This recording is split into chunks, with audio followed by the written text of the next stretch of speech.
back. You're watching Republic TV as our non-stop continuous coverage continues here on Republic TV of the lockdown, the national lockdown. It's day 6 and we're not just getting you reports from across the country. We also have special guests who've been joining us since 6 a.m. this morning.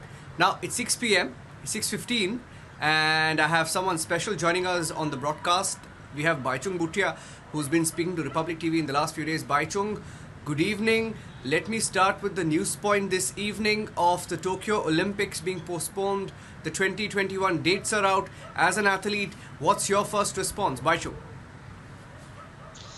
No, I think it's a sensible thing to do because the situation right now all over the world is, I think, to try and stay safe. And we don't know how the virus is going to, how long it's going to stay. So I think it's a very wise, good decision to shift it by a year. I know it's frustrating for a lot of athletes because, Olympics is once in 4 years and everybody works very hard to come and participate and try and, win medals in Olympics. But I think right now health is more important. So I think it's the right decision.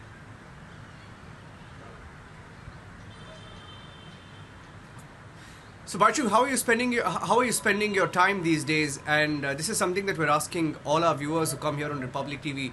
I know it's not easy to just stay indoors, but we all have to stay indoors. It's our national responsibility now. Some of us, of course, will have to go to office, journalists, essential services.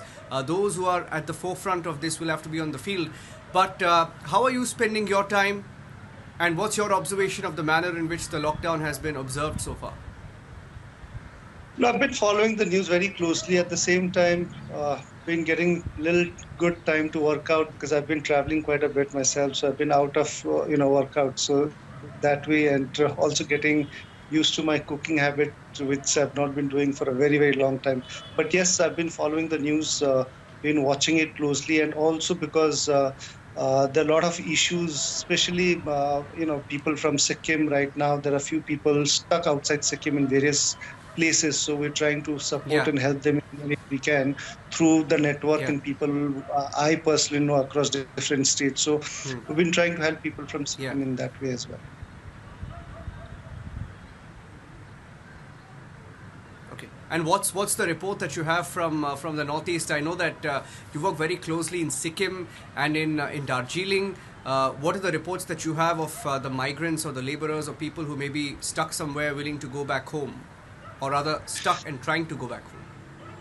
Yes, I think, with this lockdown, the biggest casualties are the migrant workers. So in fact, even a few days we've been seeing, even in Sikkim, we've got a lot of migrant workers from neighboring states. And we saw that thousands of migrant workers were trying to cross and return back to their homes. But right now with the central government and state government not letting people cross borders and stay where they are, I think that's a wise decision. So what I really noticed was, even I have, there's construction going on as well in my place. So 2-3 workers were planning to leave because their friends had no place to stay.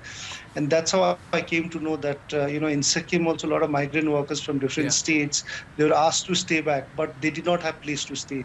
So I've been in touch with the local administrative offices there in Sikkim.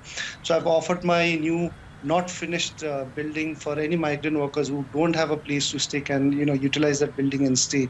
So we've got around 10-15 of them already staying, but I've requested if there's any more and people around in Sikkim who knows that people are struggling, migrant workers have no place to stay, they can always contact me or my manager's number or club's manager's number, which I've left in social media, so that this place get little support, this people get little support to at least stay under a roof. So that's what we've been trying to support that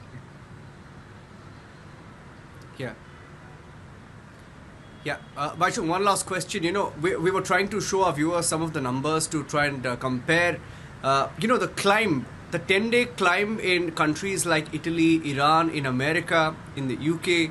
And when you compare those numbers in India, we've seen that India is doing far better in terms of the cases recorded, not just per day, but the 10-day average. And everybody's talking about flattening the curve, but the curve itself is flattening out. Now, that's our observation. The numbers suggest that. Would you agree that India is doing well in the fight against COVID? No, I think it's a wonderful timely decision what the government of India and Honorable Prime Minister has taken. I think for India right now is only for a lockdown because I think we, in terms of infrastructure and health, I think we're still there to catch up. So I think it was a great decision, though it might be certain it has caused a lot of problems to a lot of people. But to tackle coronavirus COVID-19 at this time was only Yeah. for a lockdown and so that it breaks the chain. And we've been seeing reports, which is a great positive, but I think still people should not feel confident that they are safe and India is safe right now. We still need to continue. With the lockdown, and hopefully, if the results keeps getting better, then I think the government of India can take a different decision. But I think 21 days we still need to follow, support the government, and be safe and be home and stay away from social distancing. Just 15 more days. 15 more days and breaking the chain. You will hear these words again and again, but more than ever before, India is proving why it's important to stay indoors and important to break the chain. Bhaichung, Bhutia, appreciate you speaking to Republic TV. Thanks for spending more time with us this evening. We will continue to connect with you in the course of the next 15 days. Just 15 more days. Thank you for joining us this evening.